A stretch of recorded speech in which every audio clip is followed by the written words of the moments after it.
Welcome everybody to the May 2023 meeting of the Metropolitan Washington Old Time Radio Club. It's great to have so many people here and to welcome you. I don't know if we have any brand newcomers to the meeting. If we do, if you can either give us a wave, raise a hand, do something like that, that would be great, so we can greet you appropriately. It's harder to do on Zoom than it is in person.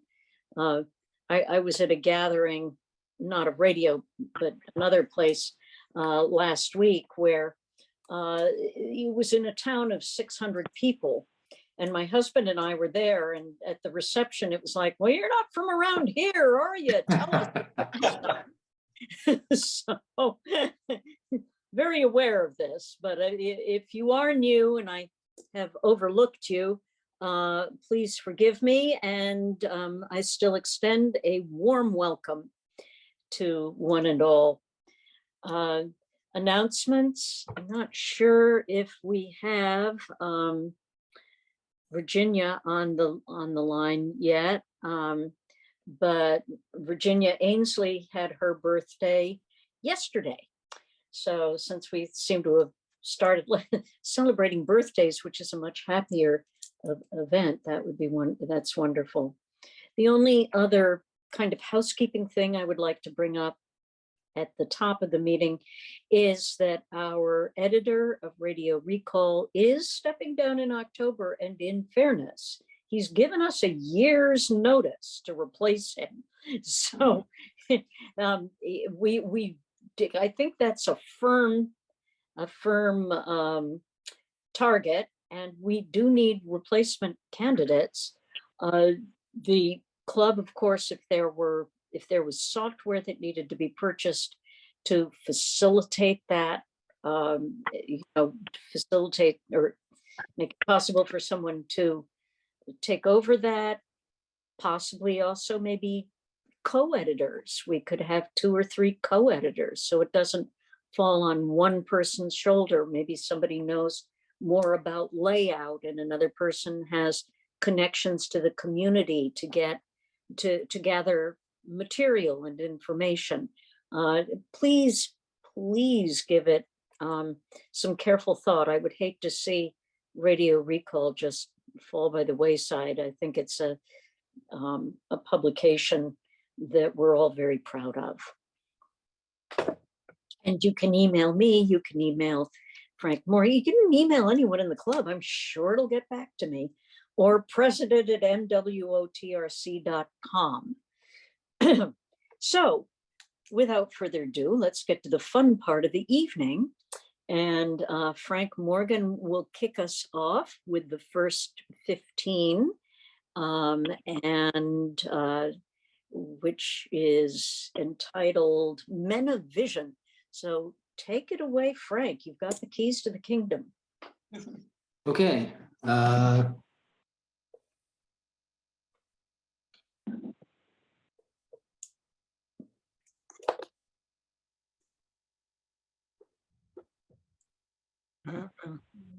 Just putting something on. Okay. Men of Vision is best described as a series of biographical documentaries. The series ran from March of 1937 until November of that year. The program was syndicated and broadcast on CBS Radio, on the CBS Radio network. Now, who would be a better sponsor of a show entitled Men of Vision than the Better Vision Institute of America and the Ingram's Optical Company? Can you hear it? We good? Turn it up if you. Yes, if I could ask everyone to mute themselves, that would be very helpful. Otherwise, I can do it for you. Go ahead, Frank. Thank you. All right. And what better slogan for the program than the one they chose, Men Who Have Opened the Eyes of the World. The Better Vision Institute of America was originally formed as the Optical Manufacturers Association. It was a nonprofit organization based in New York City. Its stated purpose was to help stimulate the growth and influence of the eye care industry. Its stated goal was also the promotion of better eyesight through modern optical technology and sensible eye care. As a means of promoting its name, as well as better eye care and practices, the Institute published a MWOTRC booklet, which was available in the offices of the Institute's members. Beginning in 1929, the Institute also ran a series of syndicated newspaper columns. When the articles were well accepted by the public, and with radio growing in importance every day, the Institute turned to radio to promote its message. Each of the 15-minute docudramas presented the stories of men who have opened the eyes of the world through their scientific discoveries or inventions in the field of optics. Now, even though the series was short-lived, it brought to the listeners an impressive list of subjects. And I'll just mention a few of them that are shown on the slide for those who are on the phone. Louis Pasteur and optical activity, John Dalton and color blindness, the toolmakers of old, Nero and the Emerald Eye class, Roger Bacon and light diffraction, Marco Polo and windows for the eyes, Galileo and the telescope. So that's just a few of the many docudramas that they presented.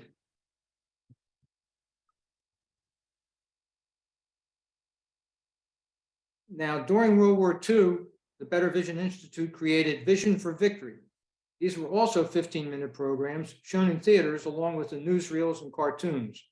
They emphasized the importance of optical science for daily activities and the war effort. They were narrated by the well-known voice of newscaster Lowell Thomas. Members of the Institute used the Men of Vision program in their advertising, as shown in this ad for William D. Triplett, optometrist, indicating that windows for the eyes, as Marco Polo describes them in Men of Vision program that was going to be aired that Monday afternoon. The announcer for the programs was Howard Cleaney. While I was able to find a photo of him, I found little more than he was an established announcer of the time. Now, there's no agreed log as to the dates on which the programs were played, which is common for syndicated programs. So from the Better Vision Institute of America, in the early to mid 1930s is the program Men of Vision with its topic of Galileo.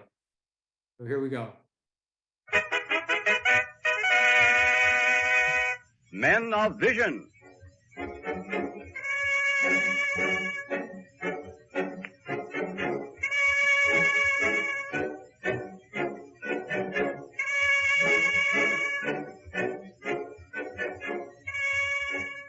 Men of Vision, men who have opened the eyes of the world.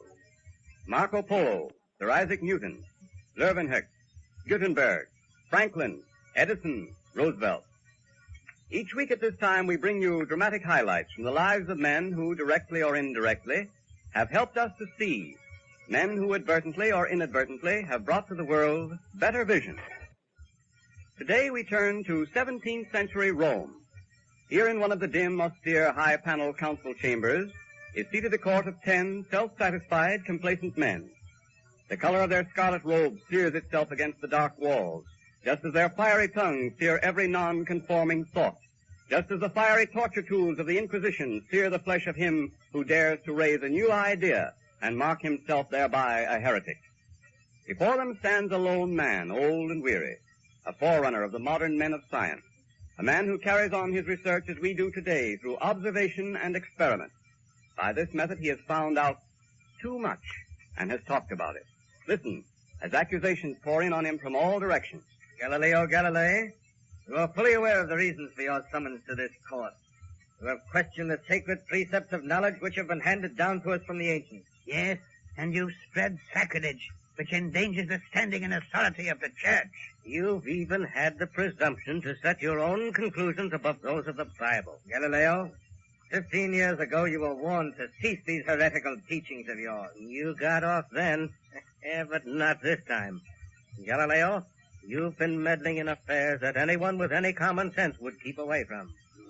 When you became professor of mathematics at Pisa, You even put doubt and unbelief into the minds of the young men you were supposed to enlighten concerning the unassailable doctrines of the illustrious Aristotle. And you got paid for it, too. Why, I remember when you openly announced that Aristotle was wrong about the speed of falling bodies.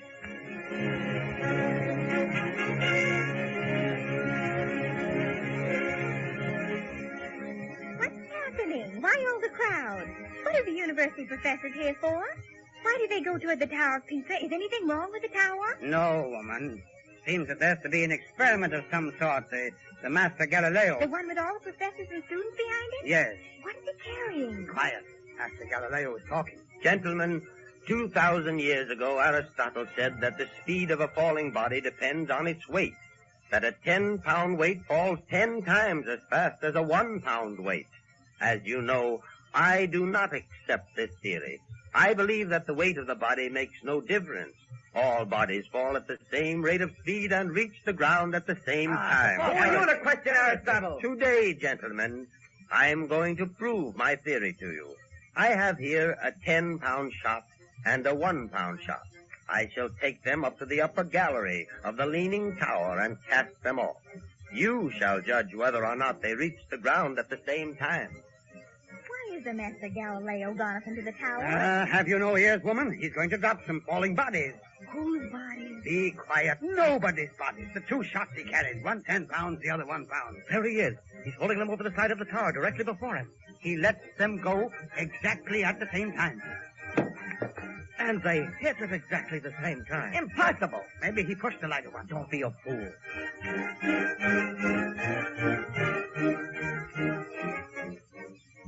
Your Excellencies, I proved the truth of my theory. The 2 weights left my hands at the same time and reached the ground at the same time. But it is not so written in Aristotle.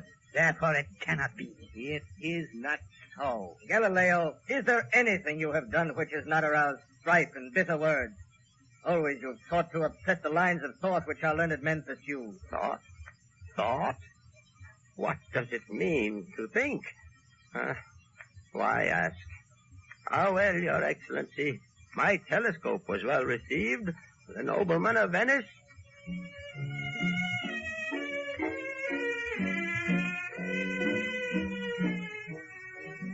But, Signor Galileo, will this pipe tube of yours with the glass in the ends really do the things you say? And bring far distant objects right up to your eyes? That's the effect, Signor Cesaro.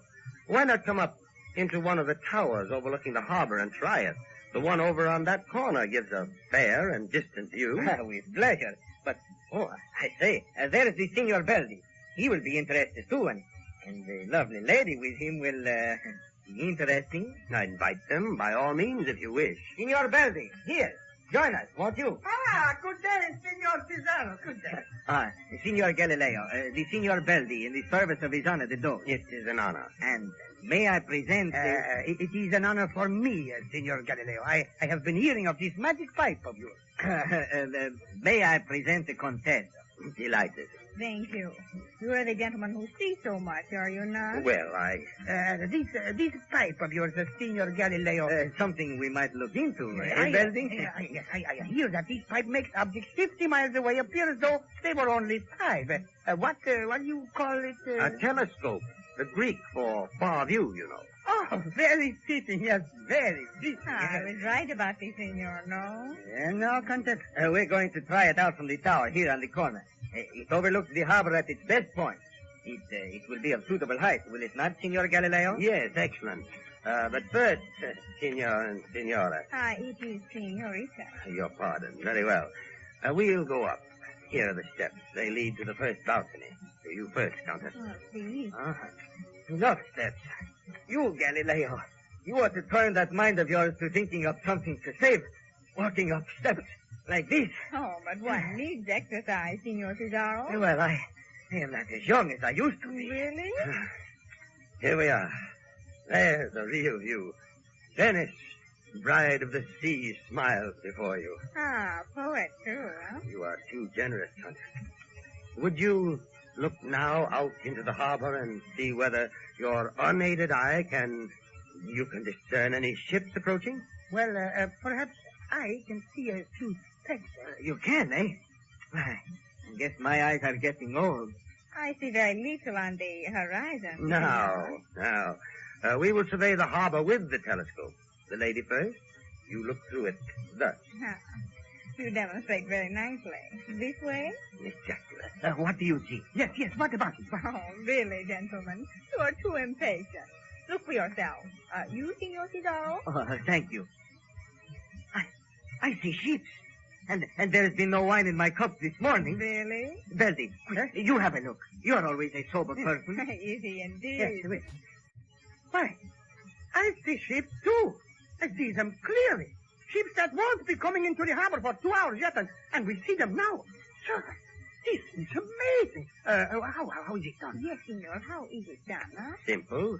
The large lens in this end catches the image of those distant ships. The other glass magnifies that image so that you see it thus. I had no idea simple things were so interesting. Quite a trick. Beldy, we should come in handy, say, for seeing wives in the distance, eh? Signor Cesaro, such a thought. There's quite a crowd collecting below. I see several friends. Oh, look, there is the merchant tunnel. Invite them up if you like. Yes, we might as well have more, since we have so many now, eh, Signor Galileo? Aye, Galileo. The noblemen and senators of Venice liked your telescope well enough to scan the harbor. But you are not content with that. You must turn it to the heavens. Tell us, Galileo, what else did this magic pipe reveal to you? Your Excellency, I use the telescope but for to strengthen my eyes, to find the truth, to search the heavens for answers to the questions about our universe that filled my mind, to find out for myself if the ancients were right about the position of the Earth and the other planets. And you found? I found that Copernicus was right. The Earth is not the center of the universe. The Earth moves round the sun. Blasphemy, Galileo. Do you realize what you are saying? Yes, the truth. And I have found a new planet surrounded by its own small moons that move around it as the moon moves around the Earth and as the Earth moves around the sun. There are no new planets. There cannot be. The head contains only 7 apertures, 2 eyes, 2 ears, 2 nostrils, and 1 mouth. Again, there are only 7 metals and 7 days in the week. Therefore, there could be only 7 planets. But I have seen it. This new planet does not exist. Aristotle made no mention of it. If this telescope, as you call it, shows such things, it is an instrument of the devil. If only you would let me show you. You have only to look to see, really see what is there. Heresy. We have no need to look at your celestial trifles. You may not choose to see my celestial trifles now while you are on Earth, but perhaps you'll see them when you finally make your too long-delayed trip to heaven. Silence. Galileo, you have been fortunate. Men have been burned at the stake for less than you have boldly taught, and even written. This can go on no longer. You must now recant. You will yourself pronounce these falsehoods. Falsehoods? Yes. Before this tribunal, you will kneel and solemnly swear that all of your teachings are untrue, that the Earth is the immovable center of the unchanging universe. The precepts of Aristotle and the Bible are the only true ones. Yours are mere imagining. Your Excellencies, do you realize what you are asking me to do? My life's work, my teachings, my integrity, my discoveries, but they are true. Kneel and swear. I cannot. There's the rack and other means of grace in the torture chamber, if it's too much for you merely to kneel. Your Excellencies, all my life I have sought the truth, and I have spoken only truth as I have found it. Enough. You kneel and recant before we pass a harsher sentence? Think you my words can alter truth? You are an old man, Galileo. When the rack tears limb from limb, it's not a pleasant feeling, so I've heard. Nor is burning flesh a pleasant odor to the nostrils of him who burns. Yes, I am an old man, but not too old to confess your lies or to suffer tortures. Galileo, for the last time, do you recant? What does it matter? I kneel. I, Galileo Galilei, say the precepts of Aristotle and the Bible are the only true ones. Mine are mere imaginings. My teachings are false. The earth is the immovable center of the unchanging universe. It is so recorded. God, take him out.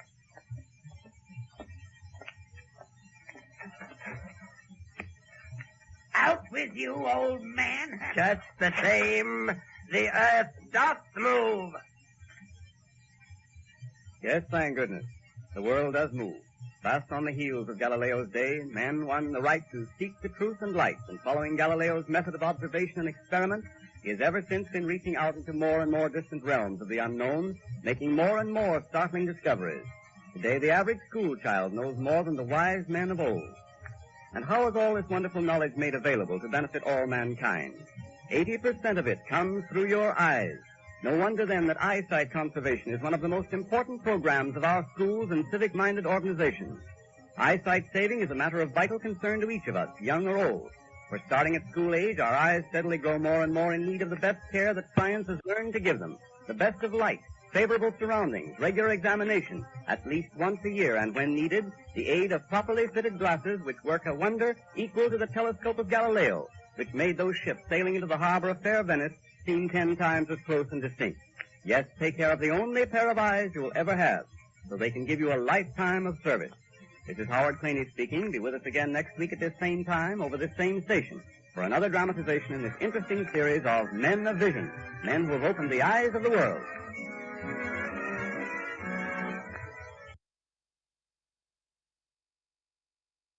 Okay.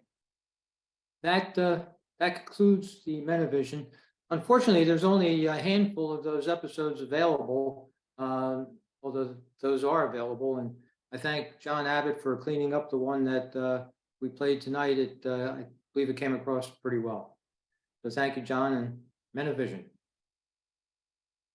If I could say something, you said you didn't know much about Howard Claney. Yes, Steve. Hi, how are you? Hi. Howard Claney was Jack Benny's announcer in 1933 when Jack was on for Canada Dry. Excellent. Well, that's good information.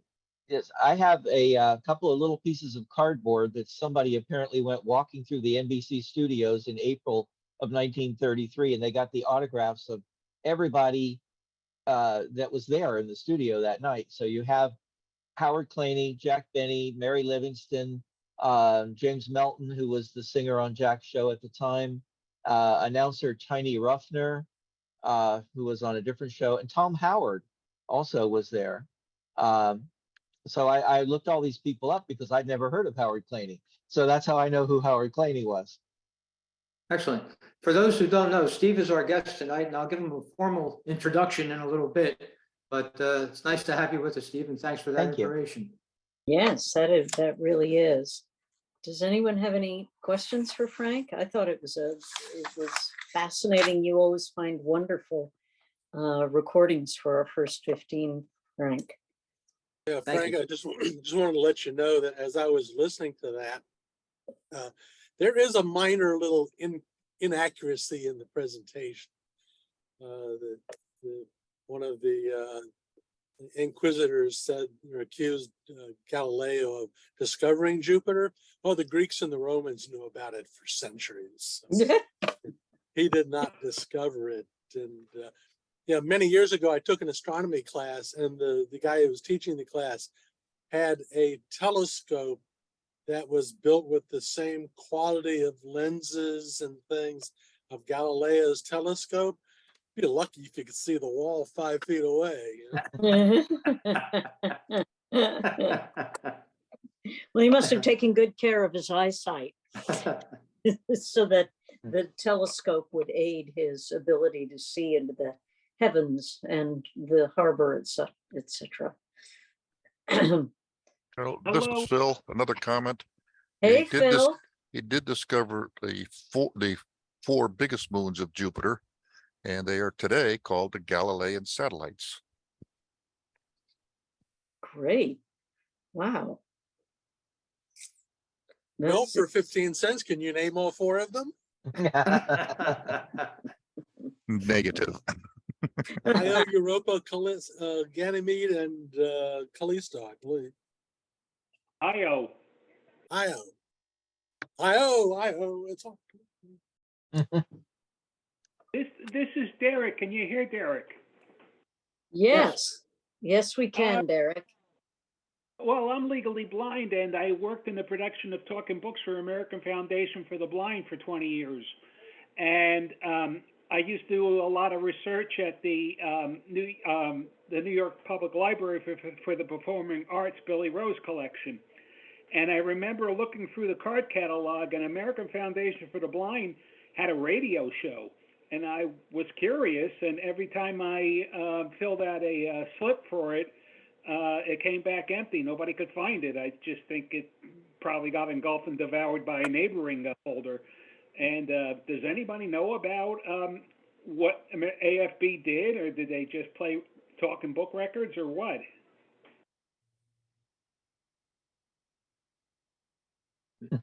You're getting all negative. No I'd say answers that there, the Derek. silence answers the question. But the interesting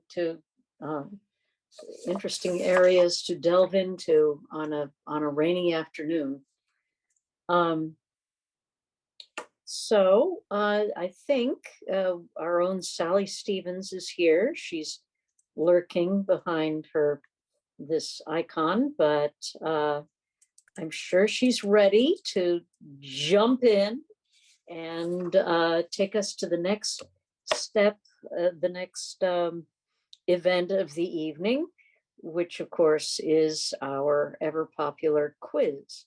And Sally, I will make you a co-host.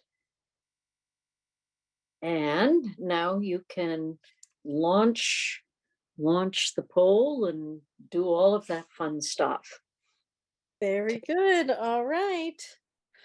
Well, class, I hope you've been studying about law and order, because today's quiz is all about cops and robbers. This is your chance to get your paper and your pencils out. Have your materials ready. Oh, I see Joni, Wendy, very nice. Everyone's ready. Love when everyone has their materials prepared. Oh, very nice, Linnell. Thank you. Thank you. Very good, Kelly. Look at all of this. This class is just on top of it today. You might get a gold star. Oh, maybe some extra recess. We'll see how we do. I know you're excited. Now, I will read the questions twice. I will read the answers through. I will also launch the poll, which you may answer faster than I read. That will run through in the background throughout our program. And then after the main program, we will go over the answers. So that should have been enough time for everyone to have their materials out and ready, because it is quiz time, children. Launching quiz now.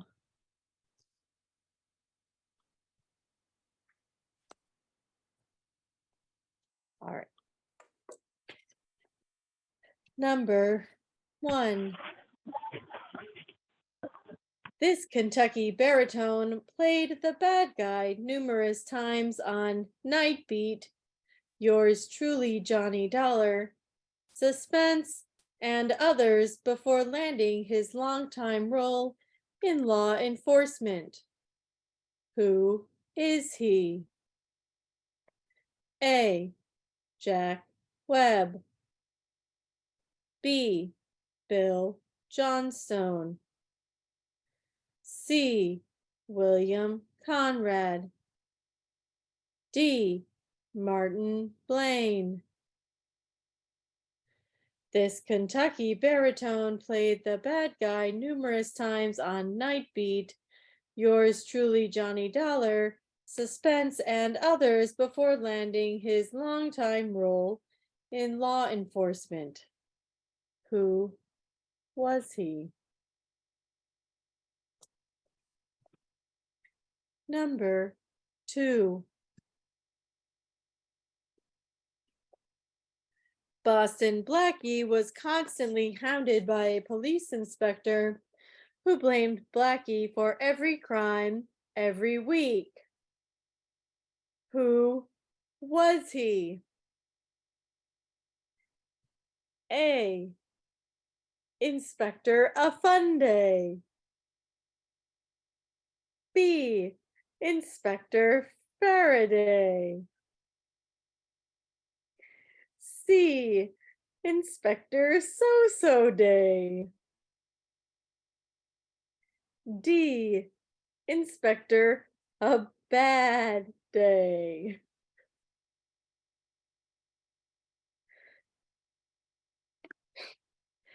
Boston Blackie was constantly hounded by a police inspector who blamed Blackie for every crime every week. Who was he?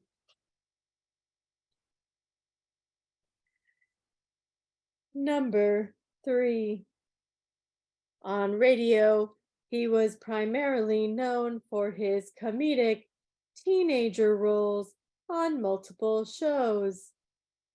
Even while doing comedy, he frequently went to the dark side on shows such as This Is Your FBI, Yours Truly, Johnny Dollar, Broadway Is My Beat, and others.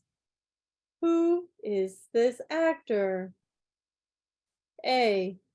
Ezra Stone. B. Bob Hastings. C. Richard Crenna. D. Jack Grimes. On radio, he was primarily known for his comedic teenager roles, but even while doing comedy, he frequently went to the dark side on shows such as This Is Your FBI, Yours Truly, Johnny Dollar, and Broadway Is My Beat. Who is the actor?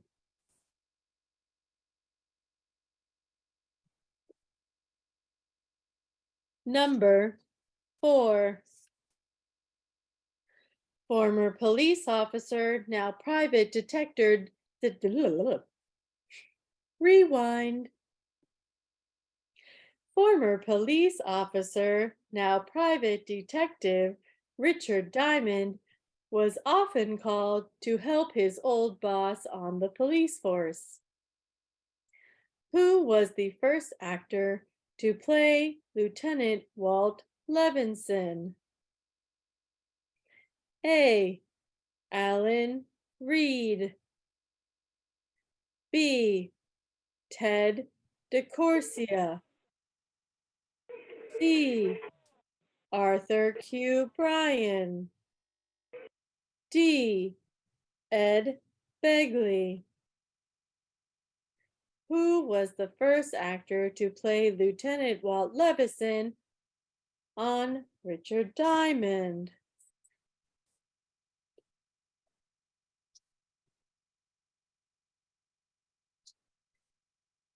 Number 5. Stacey Harris was FBI agent Jim Taylor on This Is Your FBI. Toward the end of that show's run, he was already heard almost weekly as a criminal on which series? A. Broadway Is My Beat. B. Dragnet. C. The Lineup. D. The Adventures of Sam Spade. Stacey Harris was heard as a criminal almost weekly on which series?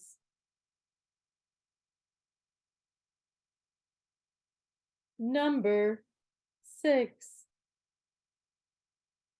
When Rocky Fortune needed a hand, whom did he call? A. Sergeant finger. B, sergeant, foot. C, sergeant, heart. D, sergeant, hair. When Rocky Fortune needed a hand, whom did he call? Number 7. This actor was known for doing dialects on radio comedies such as My Friend Irma. In his appearances as a criminal on Gangbusters, The Whistler, and Suspense, he spoke in his natural voice. Who was he? A, Hans Conried. B, Alan Reed. C, J. Carroll. Beige, Nash. Too many vowels in that name. It confuses the computer. D, Edward Everett Horton. This actor was known for doing dialects on radio comedies. In his appearances as a criminal in other shows, he spoke in his natural voice. Who was he?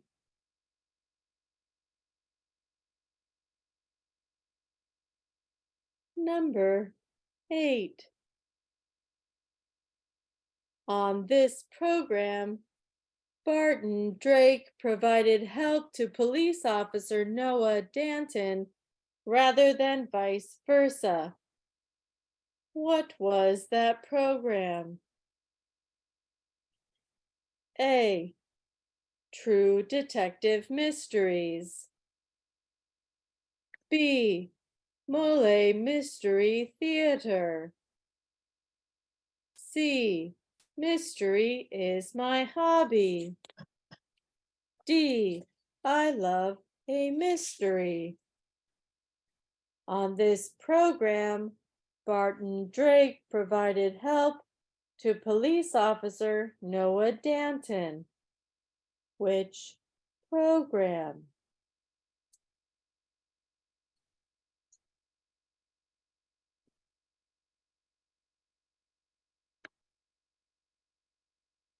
Number 9.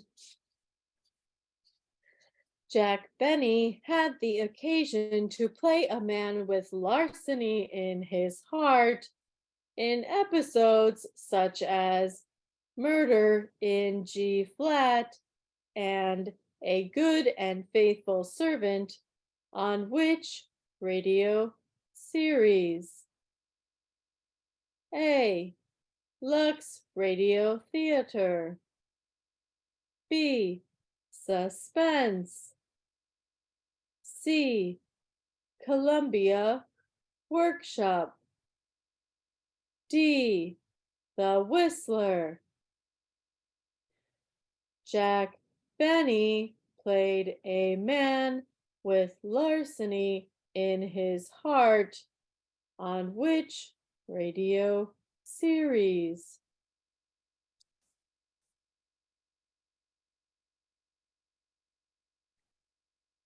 Number 10.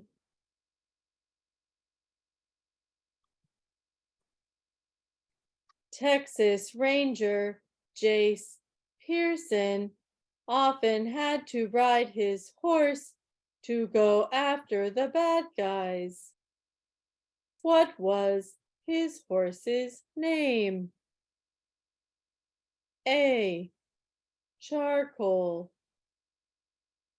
B, Umber. C, Victory. D, thunder. Texas Ranger Jace Pearson often had to ride his horse to go after the bad guys. What was his horse's name?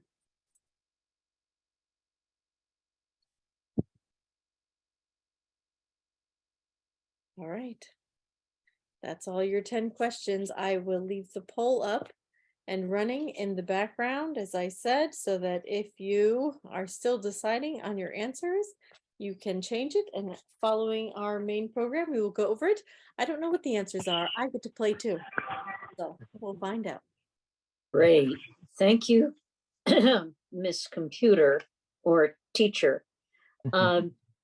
So now we get to the main part of the program, the part we've all been waiting for. And Frank, would you like to introduce Steve Thompson to us? You're on mute, Frank. Happens to the best of us. All right. Our guest tonight is Steve Thompson. And Steve had a somewhat unusual introduction to old time radio. Apparently, one of his teachers needed a respite from teaching. So instead of teaching one day, played an LP of episodes of The Shadow. And Steve's interest in old time radio was further whetted when he discovered the books by Jim Harmon on great radio heroes and great radio comedians. Then in the early 1980s, a local radio station in Cincinnati added classic radio to its daily offerings, and Steve was a listener. By the end of the 1980s, the Cincinnati Old Time Radio and Nostalgia Convention had made its debut, and Steve and his soon-to-be wife, Renee, became part of a repertory company that annually performed radio recreations. For those efforts, Steve and Renee shared the prestigious Dave Warren Award for perpetuating old-time radios for recreations. Steve is also a writer. In 2005, he published his first book. It was an anthology of new old-time radio short stories. The book was edited by Jim Harmon. Throughout all this time, Steve was also a comic book fan and comic book collector. He has written articles for Back Issue magazine and has a regular column in Comic Book Creator. Steve has written, ghostwritten, or worked behind the scenes on more than 140 books since 2009, many about comics, some about movies and television shows, and of course, some about old-time radio. So tonight, Steve will blend two of his loves, comics and old-time radio, and tell us about 4-color radio. Welcome, Steve. Thank you. Can you hear me? Yes. Good. I have to have the headphones on because for some reason I can't hear you without the headphones. So when I talk, it sounds muted. Anyway, good evening. I've been asked to speak a little bit about various connections between two of my all-time favorite mediums, comic books and old-time radio. But I'm better at reading than speaking, so I wrote this all down. I apologize for not having any visual aids this evening. I'll try to answer any questions anybody might have at the end. As Frank said, I first discovered comic books around '64 when I was about 5 years old.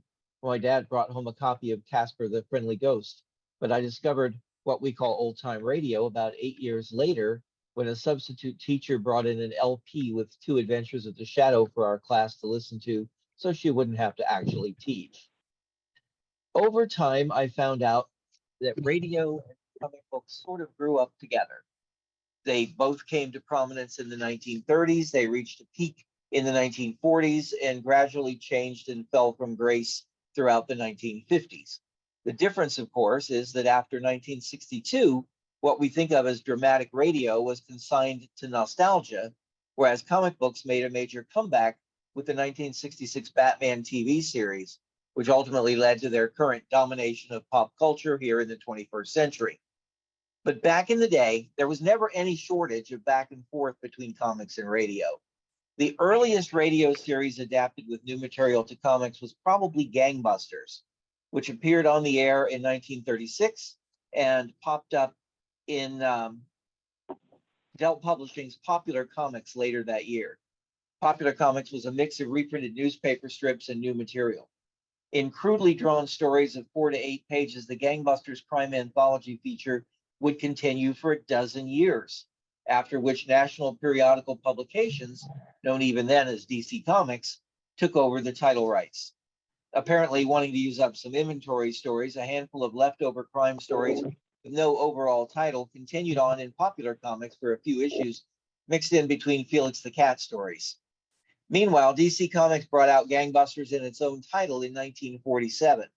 Still a crime anthology, and thanks to the show's later popular move to television, that comic lasted almost a dozen years as well, ending in 1958.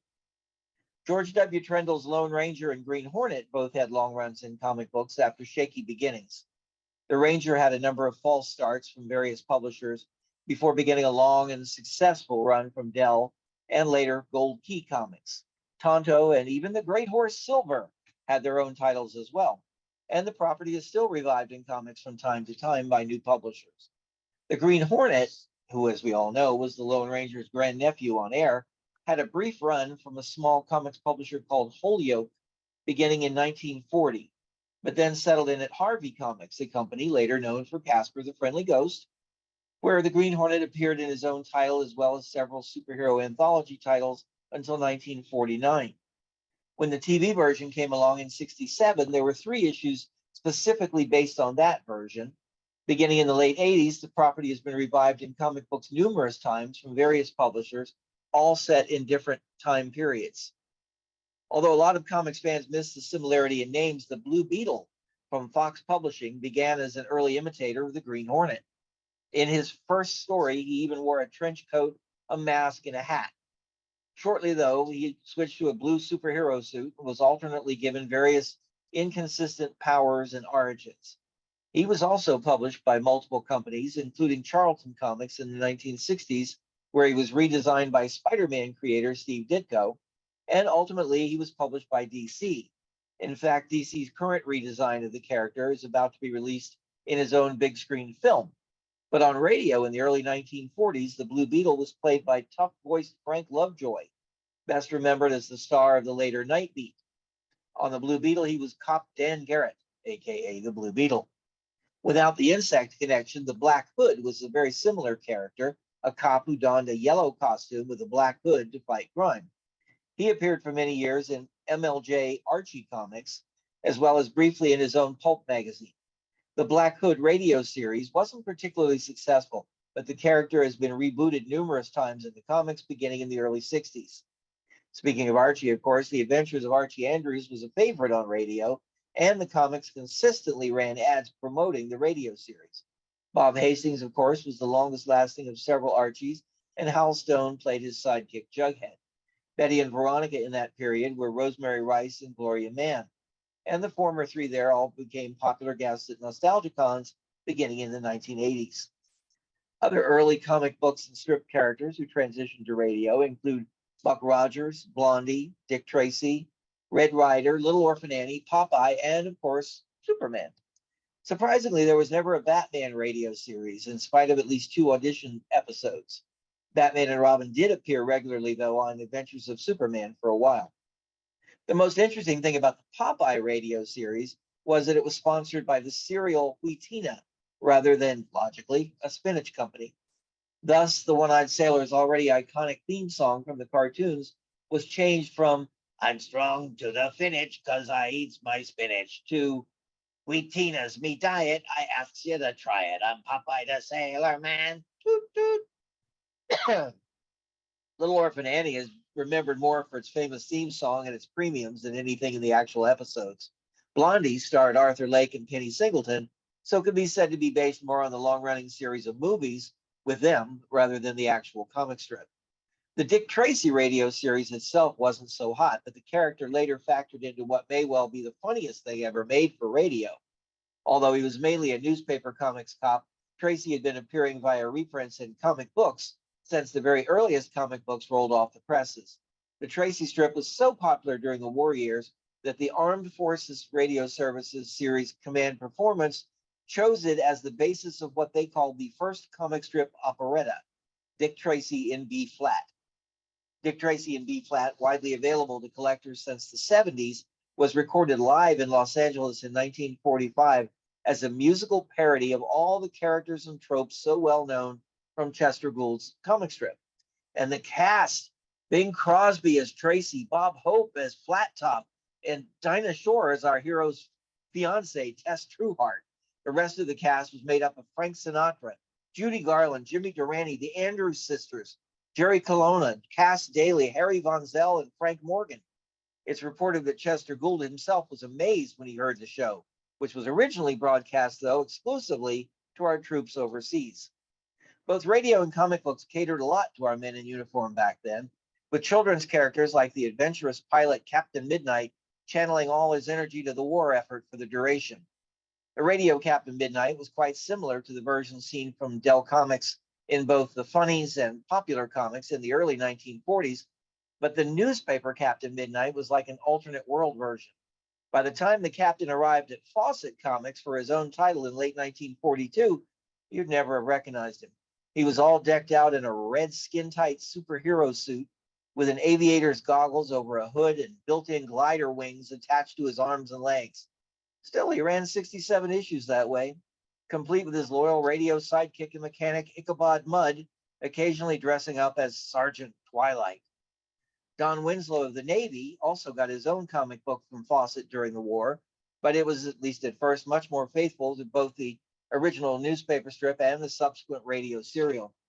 After the war, as superheroes began to fall from popularity for a while, comic book publishers looked around for a new trend, and many seemed to think that comics based on radio series might be it.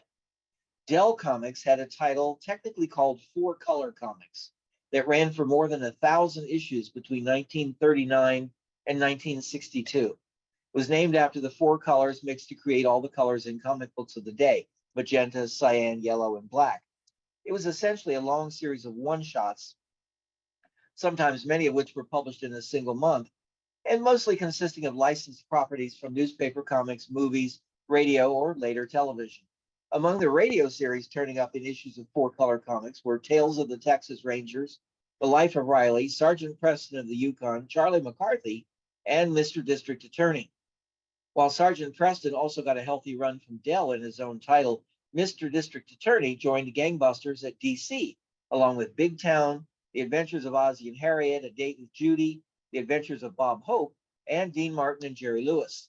The latter title lasted nearly 2 decades, although when Dean and Jerry divorced, Jerry got sole custody of their comic book series.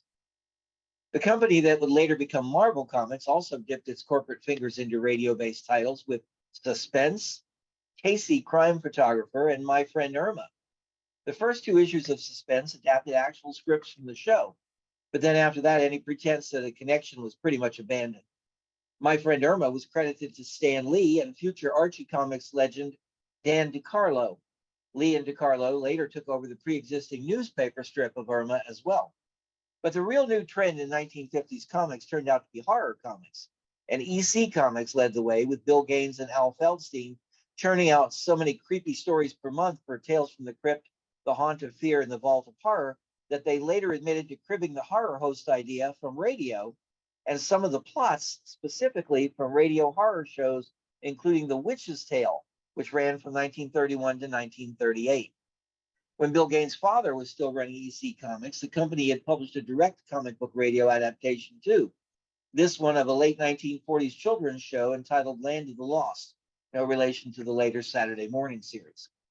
In the 60s, another new trend in pop culture was nostalgia. As such, we come to the Shadow. There had been a Shadow comic book from Street and Smith back in the 1940s. It attempted to combine the radio version, a man who could cloud men's minds, with the more violent pulp version, the man with the slouch hat cloak who just showed up with guns blazing. The newspaper comic strip version was largely that same character. The pulp version was preferred by various comics publishers in later years, though, most notably DC's 12-issue 1970s run of The Shadow. It was at Archie Comics, of all places, though, where we saw a clear adaptation of the radio version of The Shadow in the 1960s. Although The Shadow had Archie series on its covers, the company actually created a brand new imprint for what they apparently expected to be multiple radio adaptations, called Radio Comics. In 1964, writer Robert Bernstein and artist John Rosenberger debuted their version of the Shadow in his own title. And while the character on the cover looked more like the mysterious pulp version, the interior stories depicted a rather boring-looking blonde guy wearing a slight cape going around clouding men's minds. That is, until the second issue, drawn by Paul Ryman, when Lamont Cranston is a darker-haired secret agent with a mask, a cape, and a dark blue and green superhero outfit. Still, it ran 8 issues. The Street and Smith comic book of the Shadow had run 101 issues, though, between 1940 and 1949, and along with its companion comic of Doc Savage, has some radio-related gems inside, including a backup strip of Nick Carter Detective, played on radio by Lon Clark, as well as a later backup strip with Nick's adopted son, Chick Carter, Boy Detective, as played on the air by Leon Janney. In the 24th issue of The Shadow, published late in 1942, there's actually a story specifically about the radio version and featuring 3 shadows, Orson Welles, Bill Johnstone, and Frank Reddick, as well as one Margot Lane, Marjorie Anderson. The original Doc Savage comic book ran for only 20 issues between early 1940 and late 1943, but starting with issue number 8 from 1942, you'll find some radio treats there as well. Doc Savage himself, of course, had an early 30s radio series, as well as a rebooted series some 50 years later in 1985. But it's the backup stories we want to look at here. For issue number 8, Doc shares the cover with Edgar Bergen and Charlie McCarthy. Inside is a fun 14-page story, supposedly narrated by Charlie himself, telling Bergen's life story. Bergen and McCarthy had a black and white series that ran in Jumbo Comics in the late 1930s. Charlie McCarthy and Mortimer Snerd had their own newspaper strip too, and both appeared in Charlie's own comic book. Edgar and Charlie guest starred even in a Don Winslow of the Navy issue, a Black Cat Western issue, and had yet another biographical story, Meet Charlie McCarthy, in a 1942 issue of True Comics. But they were just the first radio feature in Doc Savage. Following them, you had Kay Kaiser, also cover featured. Kay would later team up with Batman over at DC. After a few issues spotlighting war heroes, Doc's radio tubes came to life again, and George Burns and Gracie Allen were cover featured with a story in the 14th issue. Jack Benny was up next, followed by Fanny Bryce, Duffy's Tavern's Ed Gardner, and comic Henny Youngman. One issue shows Lon Clark on its cover in a photo, but inside it's just a Nick Carter comic story, nothing on Clark himself. The fact that most of these on-air personalities, though, were cover featured shows that the publishers knew that radio stars could sell their product. In fact, another of their titles, Super Magician Comics, featured fictionalized adventures of the real-life Blackstone the Magician, who would also later get his own similar radio series, Blackstone the Magician Detective. That series would get its own comic book, first from EC Comics, and then Timely Comics, which was the company that would become Marvel. Beginning with issue 6, though, although not every issue, we got more of the radio-centric pieces, starting with the comics biography of Eddie Cantor, as well as 2 additional comics pieces in that issue on big band leaders Sammy Kaye and Tommy Dorsey. Abbott and Costello turned up 2 issues later in their very first comic book appearance. They would later in the decade have a long run in their own title from St. John Publishing, and in the 60s, a brief revival from Charlton Comics. Radio and newspaper gossip columnist Walter Winchell was up next, followed by film and radio favorite Al Jolson. The long-forgotten Tommy Riggs and Betty Lou, Raymond Edward Johnson of Inner Sanctum, Olson and Johnson, Martin Block of Make Believe Ballroom, Fibber McGee and Molly, and there was even a story adapted from an episode of Lights Out. Speaking of Fibber McGee and Molly, while the characters also appeared in a series of Johnson's wax ads formatted like Sunday newspaper comic strips, the couple's only actual comic book appearance in character was a one-shot comic book from 1949 published by a company called Magazine Enterprises as the 25th issue of their A1 Comics series. It's a full 32-page story with fun art by Phil Eustace, so it's surprising it never progressed to becoming a regular series.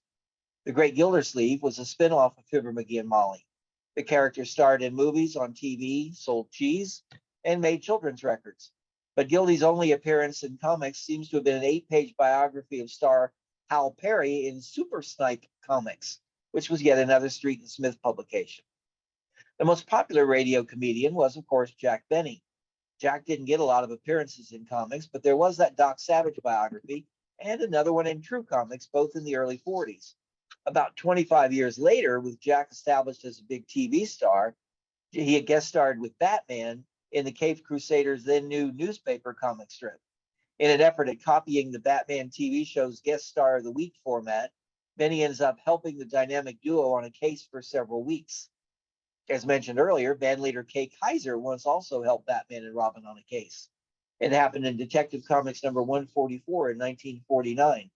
Kaiser was written perfectly in character as the old professor from the College of Musical Knowledge, with his catchphrases all intact, yet stands chillin', and that's right, you're wrong. Since Kay had originally disbanded his musical crew in 1947, none of his regulars like Harry Babbitt or Sully Mason or Ish Kabibble appear in the comic. Ish Kabibble, by the way, is Yiddish for I should worry. Ish even sang a song with Kay's band by that name. In another odd comics connection, it could also be translated as, what, me worry? The well-known catchphrase of perennial Mad Magazine cover boy Alfred E. Newman. Besides Batman, Superman had some run-ins with radio folks as well.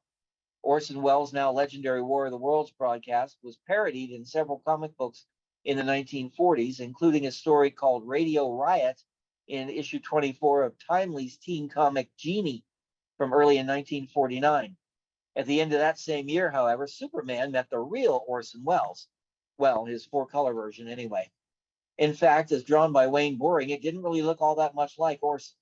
The cover tagline read, "The man who startled America does it again."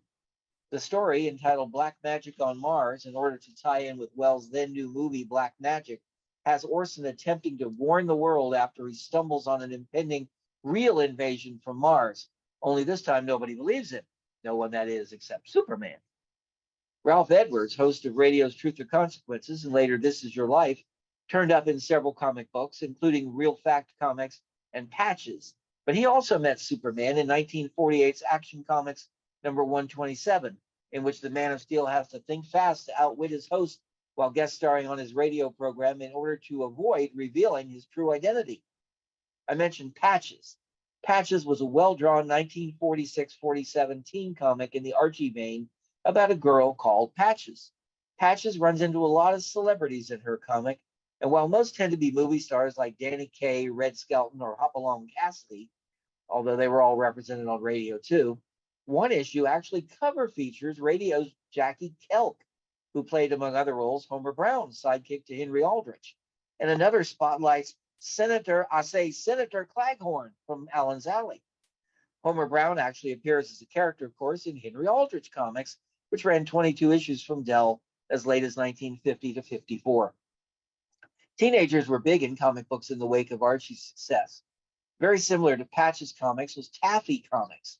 Taffy was yet another teenage girl who kept running into movie or music stars like Van Johnson or Perry Como, but on occasion she'd wreak havoc with radio stars just as much, such as Alan Young.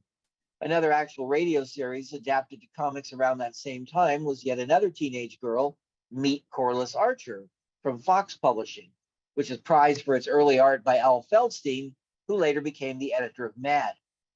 Harvey Kurtzman was still the editor, though, when one of Mad's early spoofs, written by Kurtzman and with layouts and artwork by Kurtzman and Will Elder, was of Jack Webb's Dragnet.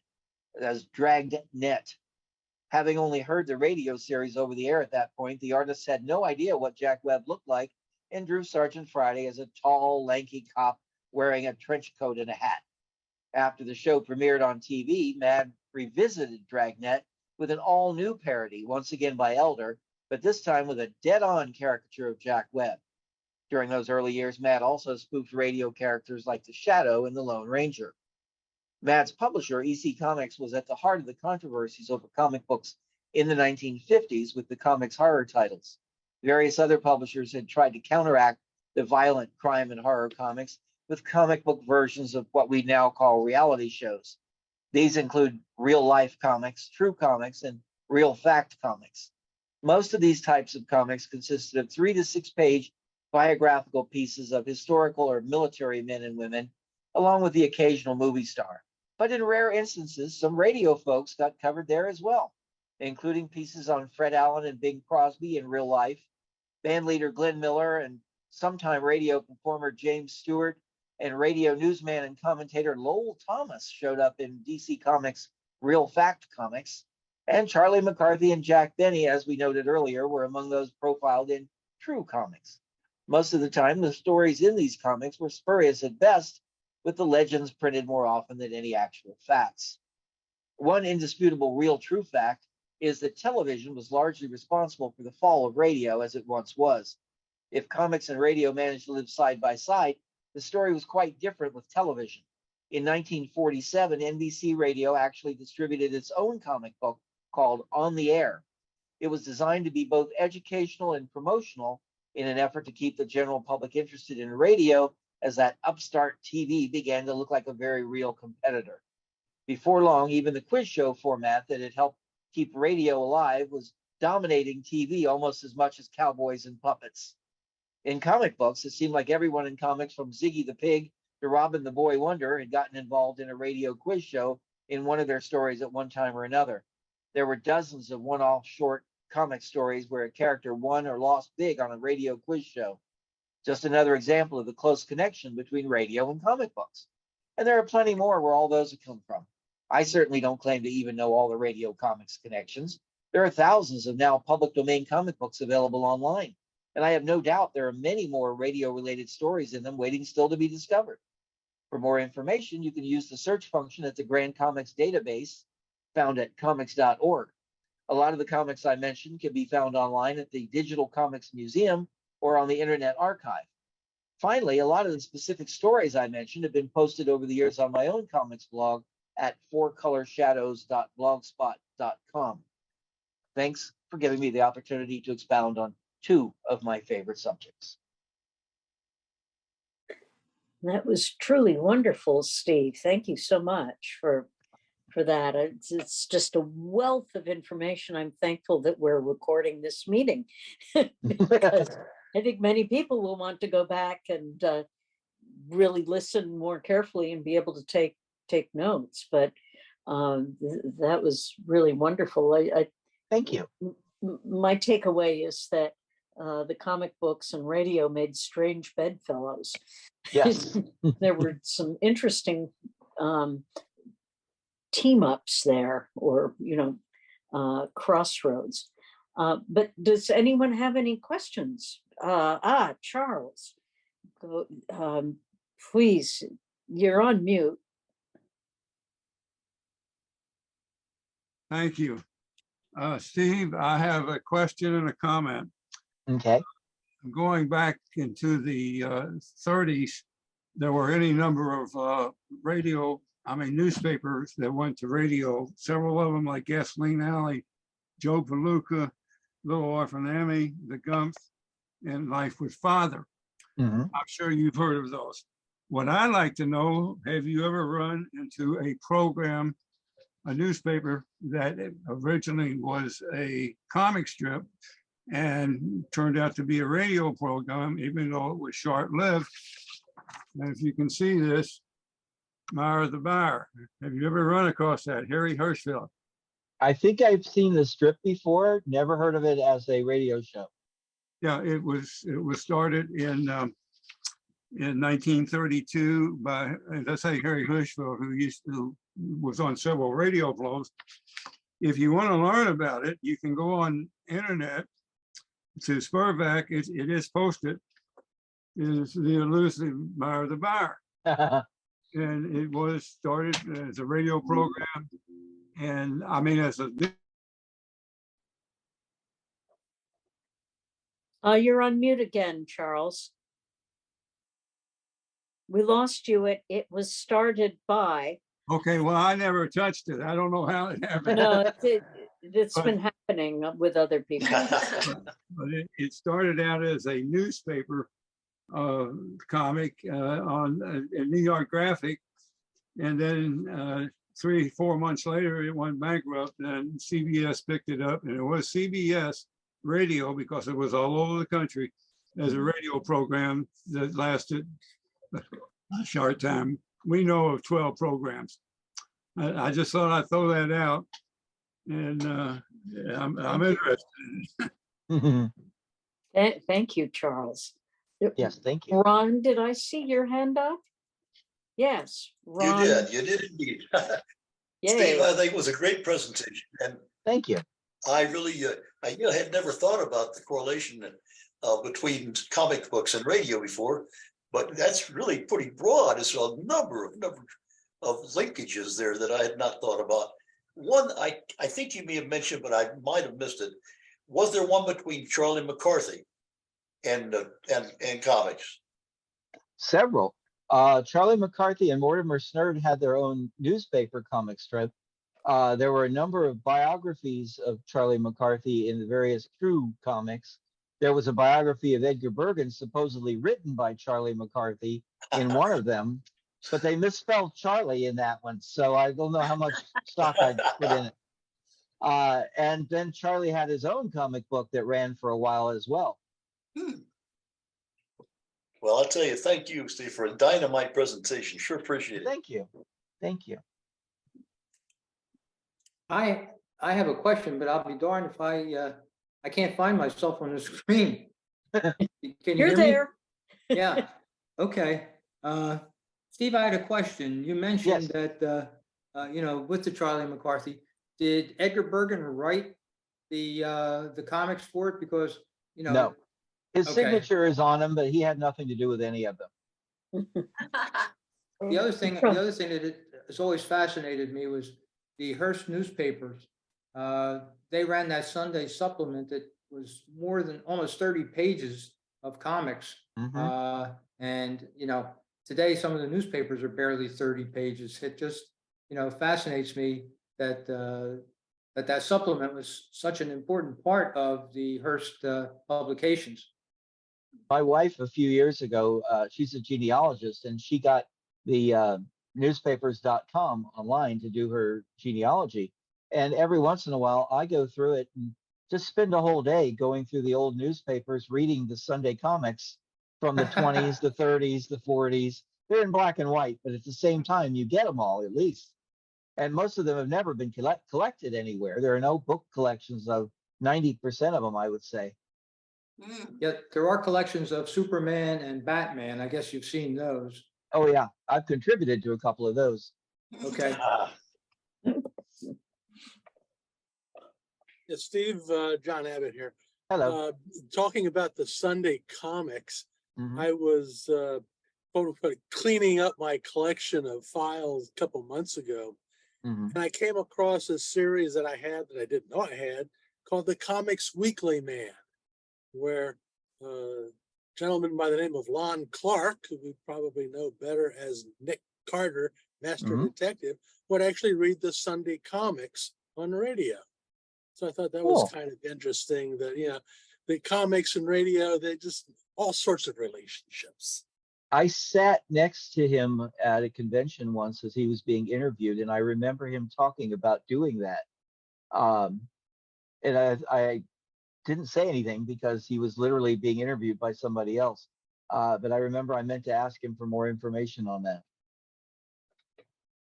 The only review I ever got from doing a old time radio recreation was from appearing in Nick Carter with Lon Clark.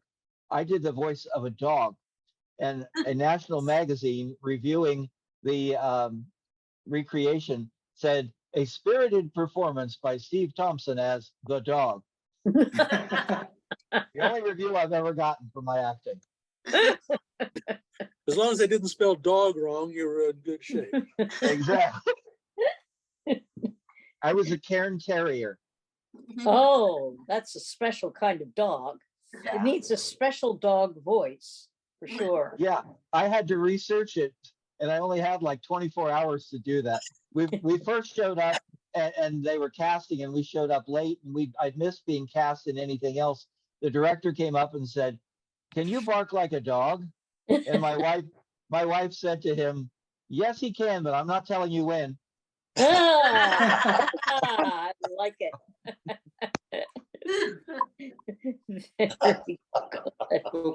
If I can, again, I'm still looking for myself can't find myself. Of course, Fiorello LaGuardia read the comics on during the newspaper strike back in this, I guess that was the 30s, I guess it was. There's a video of him on YouTube I saw not long ago actually doing that. I think it was from a newsreel. I've actually heard some of that too, and he was pretty good. His voice was rather interesting, but it was certainly something that the kids needed while the strike was on. He reminded me of Lou Costello. There you go. Very good. Do we have any other questions for Steve? I got a question, if it's okay. Sure. You mentioned Dick Tracy in B flat. I was curious if that was actually video recorded. I don't think it was. I've never seen a video of it, but there are tons of stills of it. It was apparently everybody gathered all on the same day in February of whatever year it was, 43, I think, and recorded it in Los Angeles at the Shrine Auditorium. So they had news photographers there, and I forget what site it was, but I found whole bunches of photos from it. That would be incredible. I thought once I might have saw a small video clip, but I don't know how much they actually did of it, if they did that, or if I'm remembering wrong. No, it's entirely possible because they were, often doing that for important events, and even for command performance, because it was something that the public wouldn't normally see in the United States. So you would end up getting little snippets of it in the newsreels. So it's possible.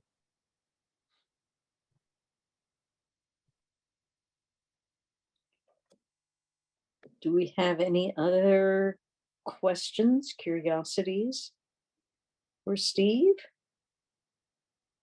This has just been wonderful. Of course, comic books were my favorite happy place in the 50s. I mean, I loved them. And I didn't care much for books at that point in my life, but I loved comic books.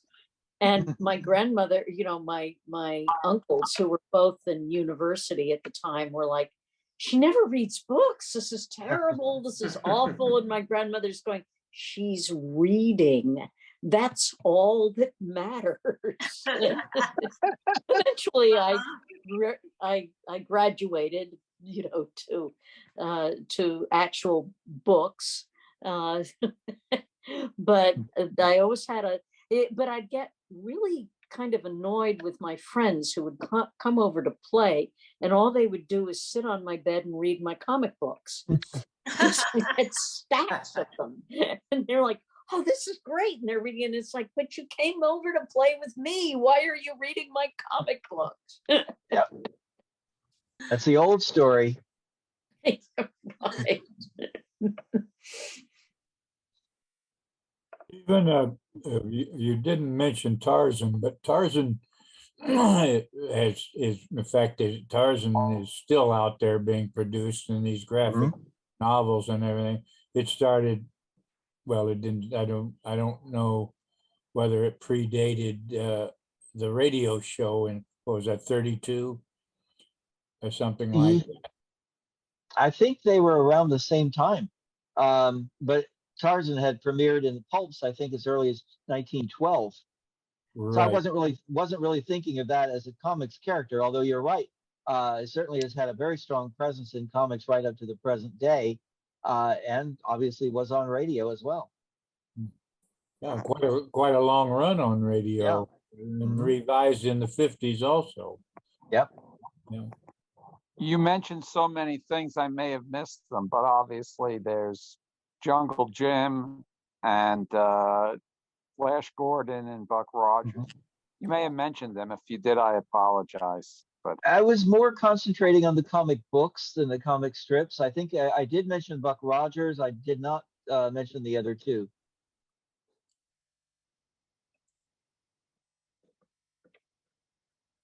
Steve, which is your favorite? Me? Yeah. Oh, good question. And spread it out. Oh, did I? You can have more than one, Steve. Oh, well, Dick Tracy in B flat. I mean, I love it. I listened to it just recently and let my son listen to parts of it. I just think it's one of the funniest things I've ever heard. Yeah, I think they had a lot of fun doing it too. Oh yeah. If you don't know the strip, then you're lost. I mean, a lot of the jokes are just go over your head. But if you know the strips, they hit every single note just perfectly. You know, all the characters, all the little quirks of the characters, like Vitamin Flintheart and everything, they get it all perfectly. That program was a command performance. Right. It was in 1945. 45, okay. Yeah. Here's something about that you may have figured out. I don't know. There seems to be some scene where Bob Hope and Judy Garland are laughing about something. I don't know what it is. There's several scenes where people are cracking up like crazy, but I think I remember the one you're talking about because the presumption has always been that Bob indicated something perhaps a bit naughty and Judy was cracking up at it. And God knows what kind of faces they were making at each other. Yeah. Since there was no video component to it.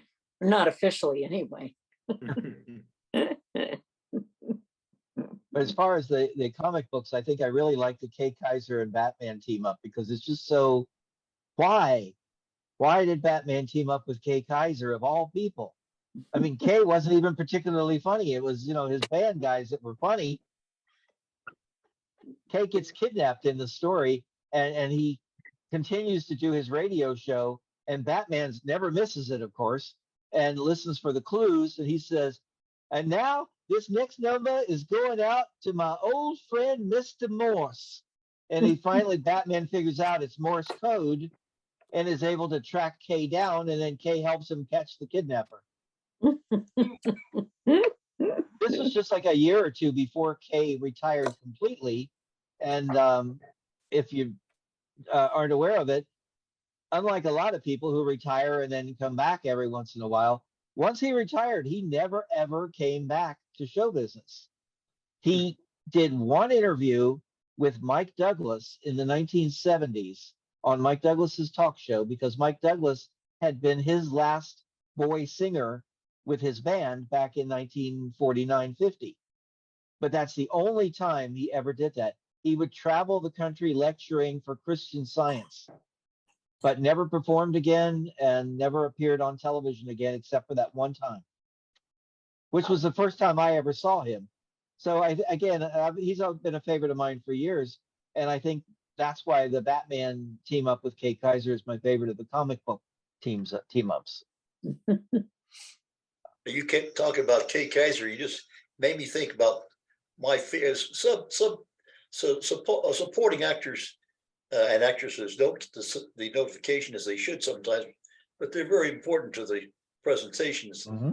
And one of the better ones that a lot of people really don't think about much was on Kay Kaiser's show, and that was Ishkabibble. And he was one of the funniest characters that ever.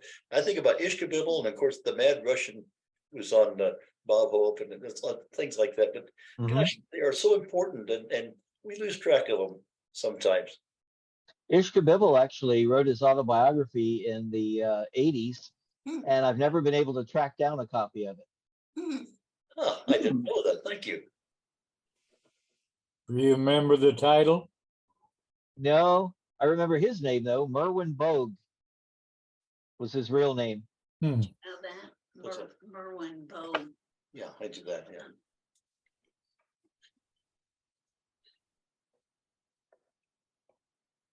Well, this has been absolutely wonderful. I'm so delighted. Thank you for taking the time and putting together such a really wonderful overview of all of that. And I have a feeling I have hours ahead of sort of looking up some of the shows you mentioned and hearing them again and that type of thing with great fun. Great fun to do. Well, if no one has any other questions, for those of you who are bending with curiosity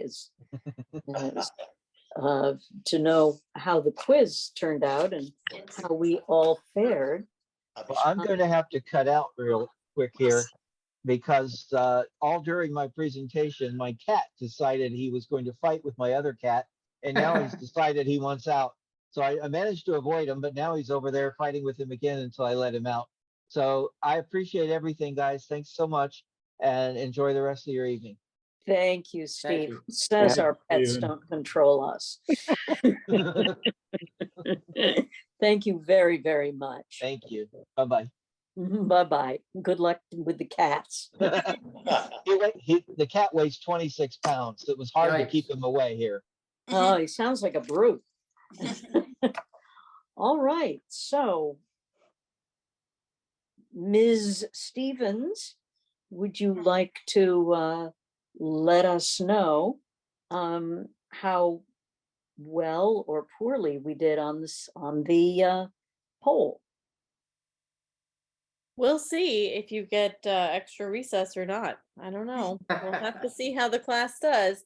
I am going to end the poll in just a few seconds. So if you were on the fence or finishing up, you have until I count down from 7, 6, 5, 4, 3, 2, 1, and 0. Ending poll. All right. Now, just because I'm going to share the results, but just because something looks like the majority on here doesn't mean it is correct. So I'm going to go through the answers provided by Frank. Let's see about our cops and robbers. How much law and order did we study? Number 1. This Kentucky baritone played the bad guy numerous times on Night Beat, Yours Truly Johnny Dollar, Suspense, and others before landing his longtime role in law enforcement. Who was it? Ooh, some of us said that it was Jack Webb, some said Bill Johnstone, some said Martin Blaine. The majority went for C, William Conrad, and the answer is C. The majority does have it for number 1, C, William Conrad. Number 2. Boston Blackie was constantly hounded by a police inspector who blamed Blackie for every crime every week. Was it Inspector A Fun Day, a Faraday, a So-So Day, or a bad day? Which inspector was it? I think it was probably Inspector A Bad Day, that he was just always so grumpy. He blamed Blackie. Somehow no one selected that answer. I just can't imagine.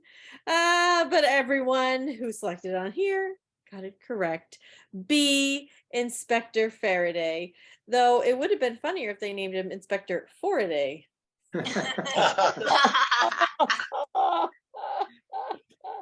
Hey, Number 3. On radio, he was primarily known for his comedic teenager roles on multiple shows, but even while doing comedy, he frequently went to the dark side on shows like This Is Your FBI, Yours Truly Johnny Dollar, Broadway's My Beat, and others. Who was it? Let's see what we put in. Oh, we were kind of spread between Ezra Stone and Richard Crenna. A few went for Jack Grimes. Nobody went for Bob Hastings on the poll. Our correct answer is number 3. C, the majority does win. Richard Crenna. C, Richard Crenna. Number 4, former police officer, now private detective Richard Diamond, was often called to help his old boss on the police force. Who was the first actor to play Lieutenant Walt Levinson? Again, we were kind of spread between Alan Reed, Ted DeCorsia, or Ed Begley. Nobody went for C, Arthur Q. Bryan. And the correct answer is D, Ed Begley. Ed Begley. Ed Begley Jr.'s dad. Yeah, that guy. All right, number 5. Stacey Harris was FBI agent Jim Taylor on This Is Your FBI. Towards the end of that show's run, he was already heard almost weekly as a criminal on which show? Nobody selected Broadway's My Beat, but we were pretty evenly spread between Dragnet, The Lineup, and a couple went for The Adventures of Sam Spade.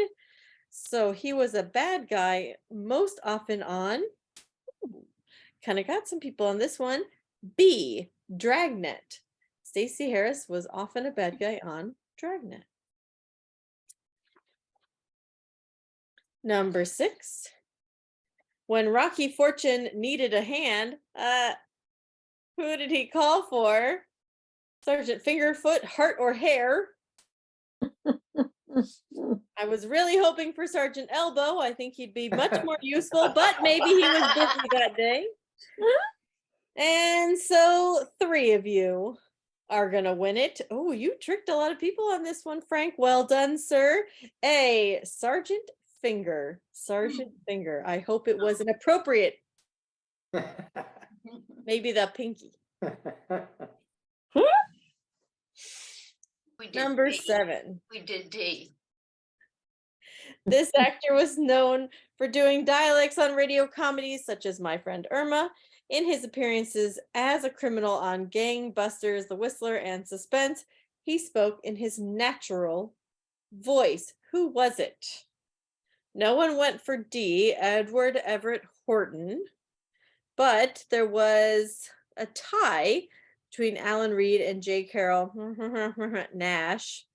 Too many vowels. That is not how the vowel team is pronounced. I have a lot of complaints as a teacher teaching vowel teams. That would be pronounced Nash. Fine.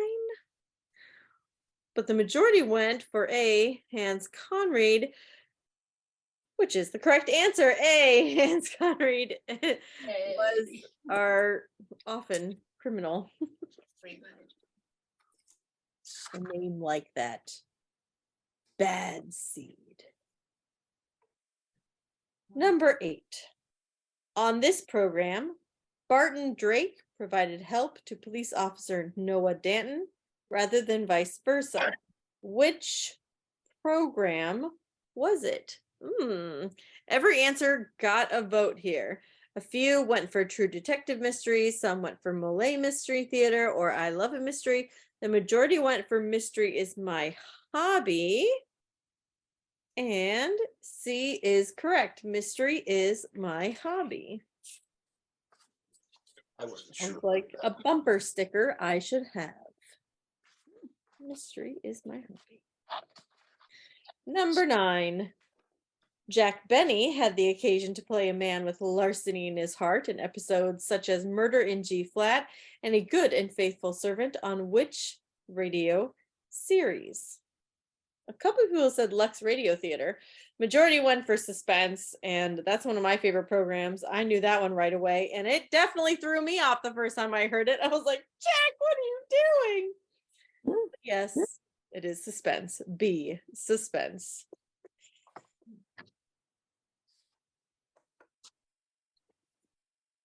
All right, last one, number 10. Texas Ranger Jace Pearson often had to ride his horse to go after the bad guys. And what was the name of his horse? Majority went for D, Thunder. Nobody said Umber or Victory. And several went for A, Charcoal. Going for a very dark theme here. And the correct answer is A, Charcoal. Charcoal was the name of his horse. Well done. Good done. Now, Good going, Ron. if you got any correct, you can give yourself a gold star and have extra recess. Good job, class. If you didn't get any right, study more. That's all I have. You got 4. All right. That's 6. Well done, Frank. That was a good one. That was really delightful. Thank you. And thank you, Frank. I particularly liked the question with all the days. I mean, the answer. That was great fun. So that brings us to the conclusion of our normal broadcast portion of the club meeting. And a lively time it was, to say the least. And I'm so delighted that we had so many people, and that that the appreciation was really wonderful for our speaker tonight. So without further ado, I am going to stop recording. That doesn't mean you have to run away. I do have some announcements you might find interesting, but I will stop recording so that we don't. Signing off to the public.